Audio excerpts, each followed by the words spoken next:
Hey everybody, welcome back to the Fish Tank. If you've been following the recent videos, you will have seen that we made a commons only deck and a rares only deck. We're going to follow on from that and make a supreme card only deck today. So of course we're talking about the rarity of the cards. In Minion Masters you have common, rare, supreme and legendary. And just to remind you, that doesn't necessarily mean a reflection of the strength of the cards.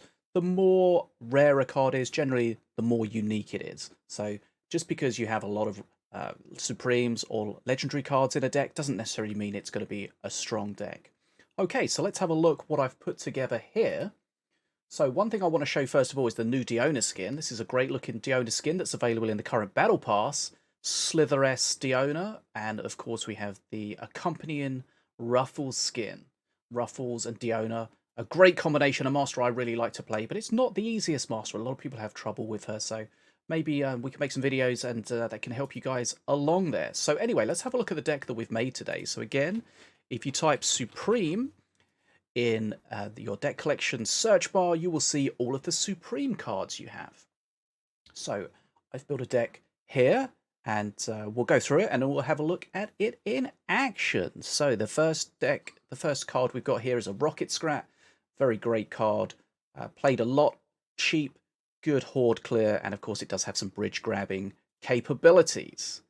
Right, then we've got the Arcane Barrage, decent removal spell. Remember, every time you use it, it gains an extra charge. So the next time you use it, it's even more powerful. Starts off with 3 barrages and can go up to a maximum of 10. It did get kind of nerfed in the latest patch where it shoots the barrages one at a time, so they can be played around. There is counterplay, but still a decent card. Right, then we got the Future Past, so this is going to help us by just giving us a cheap random card. Fingers crossed we get some good RNG luck. So it's going to give us a random card, and it's going to be 1 mana less for the rest of the game.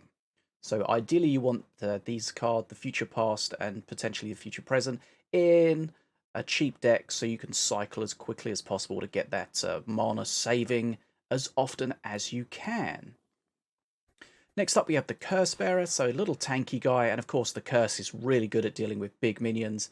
The Curse will do 3% max HP damage to any big minions around it, so he can do huge DPS to any big guys out there. And if you played in the meta recently, a lot of Mordor players, a lot of big units, so the Cursebearer can really punch above his weight in those situations. Next up we have the Lone Wolf. So this guy can either be a warrior or a werewolf. They will both have rage, and whether you get the warrior or the werewolf depends on whether you have any other minions under your control. So if you have no minions under your control, you'll get the werewolf, which is more valuable, and if you don't, then you'll get the warrior. So either or, a decent pick, and werewolves are very strong out there in the meta at the moment. Next up we have the Resonating Blast Crystal. So this is a removal spell that we don't see too often. It's kind of outshone by a lot of the other removal spells. But because we're limiting ourselves to Supremes only, then we limit the number of cards that we can choose from, of course.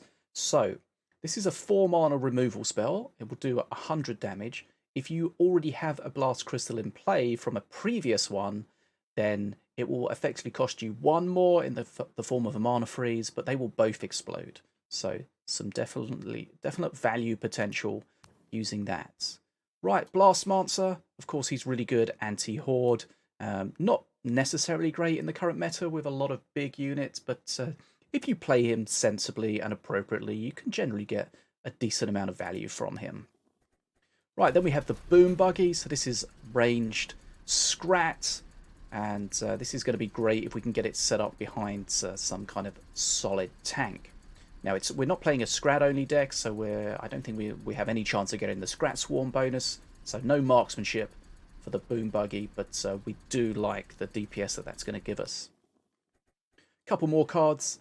Again, the Succubus, so some more range damage, and she of course has her Nether Step, so that can help keep her alive against some melee units where she can jump back and potentially get behind a tank and give herself almost a second life. So good DPS coming out of the Succubus. And finally, we've got the Shieldguard of Light. This guy is a real solid tank. A card I do like, not necessarily one I play particularly much, but I do like this guy. And of course he has the Armor of Light to deal with Horde around him. And he has the Shield Slam where he'll dash towards enemies. So there we have our Supreme only deck. We are playing it with Diona, so of course we will have Diona's traps to support us. The Bear Trap to deal with stuff running towards our face. And of course Perk 2 Ruffles to hopefully get ourselves some value. Right, so let's have a look at this deck in play and see how it works out.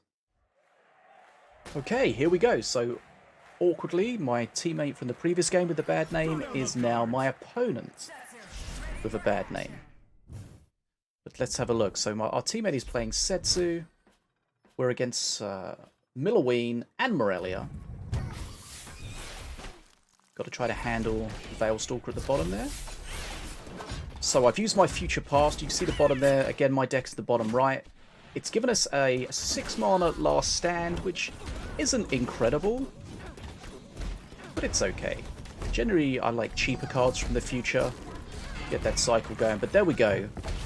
Both bridges belong to the red team, so that gives us 7 Legionnaires, and hopefully they can try to get some value. My teammate, I think, supports us here with the shield, with the ranged damage, and that allows us to get on top of the Zip Zapinator, and of course that's Zip's real weakness, when you can get on top of it and shut it down. Taunt Trap at the bottom, just keeping everything alive, allows us to hold it. You might think, well, those units are dead, but guess what? We killed their units, we held the bridge. They're going to have to spawn more to take that bottom bridge, so that's value we like. And again, we're just trying to keep the pressure on here, trying to get us an XP lead whilst we possibly can. Teammate has also played a Future Past. He's got a 6 mana Beam of Doom. He's got a Future Present as well. Musketeer comes out of that box. I'm not going to do too much, but here's a Beam of Doom. I do a little ping just to make sure my teammate sees the opportunity. Doesn't quite get everything, but probably gets enough. And there we see the Succubus jumping back with her Nether Step and staying alive to give us some more value. Taunt Trap, sorry, the Crossbow Trap should clear at the bottom, but unfortunately it will not save the bridge. Now, XP's about the same. We've got to handle her correctly. There is a Bear Trap that's going to pick her up as long as it doesn't disappear. It disappears. Okay, so we have to handle her. And sometimes, depending on what you have available, you just have to let her get onto face. Blastmancer, I slightly misplayed there because it took damage, but it happens. There I use my trap to tank the damage coming in from the spell, and the arcane missiles. Keep the Blastmancer alive and hopefully get some value out of that guy. There you see we get the warrior, not the werewolf, because we've got other minions under our command.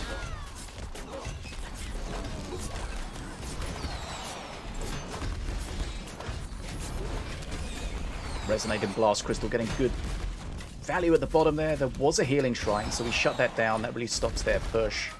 And you really just got to, against Caliph, you've got to take that window of opportunity between his shield procs, DPS him down. Remember, you can stun him to stop his shield and reset the cooldown. Crossbow Trap in the middle just to help us kind of support and make it difficult for them to get anywhere near the bridges. You know, we haven't done much damage to them. We're not looking to clear the game out here. We don't need to go crazy on face with the Crossbow Trap, but if it helps us hold the bridges, that's great. You can't take bridges with the Crossbow Trap or the Taunt Trap anymore, but you can prevent the opponents from taking them, which is almost as good. Okay, so we did, without like fully committing there, we did get some good face damage, and of course the Walking Blind 8 gives us exactly what we expected. What is it? It's a Bounty Sniper on the damn bridge. Here we see the Arcane Barrage. We're charging it up every time we use it, so it's going to start getting more and more value. We need to be careful here because we are taking some face damage, but here we go. Perk 3, that's going to be another trap for me, and my teammate's going to have the stun, the Setsu stun. Now I think the Setsu stun is a little bit bugged at the moment. It seems to be only stunning its main target. Let me know if you've noticed that, if you've been playing Setsu. But here we go, Setsu jumps on face, and we know exactly what Setsu wants to do. Put the pressure on face. I don't have too much to support him on face, but I can kind of just try to manage the game whilst he's doing that, support where possible, and just keep the bridges ticking over. Zip struggling against the Horde at the top. That's Zip's kind of main issue, of course, really bad against Horde. And And he goes down. That's potentially important. Right, let's have a look here. Setsu's probably just going to finish this off. Shock Rock comes in, and there we go. Setsu putting a lot of pressure on face. I was there doing stuff, probably. GG's. Okay, so that was a Supreme card only deck. So that's the third in our series. We've done a Supreme only. Yesterday it was a rare only. Previous to that, it was a common only. So it only makes sense that tomorrow we're going to have a legendary only deck. So it'll be interesting to see how we can put that together, what we can do, and if we can get some wins with it. Now, again, as always, I'll put this deck down in the description so you can check it out if you're interested. And as again, just a reminder, we are closing in on towards 1,900, 2,000 subscribers here in the Fish Tank. So I would love to have you join me for the journey. Feel free to hit that subscribe button if you want to join us. And that's pretty much it for today. I'm Bad as a Fish, and this is an Awkward Wave.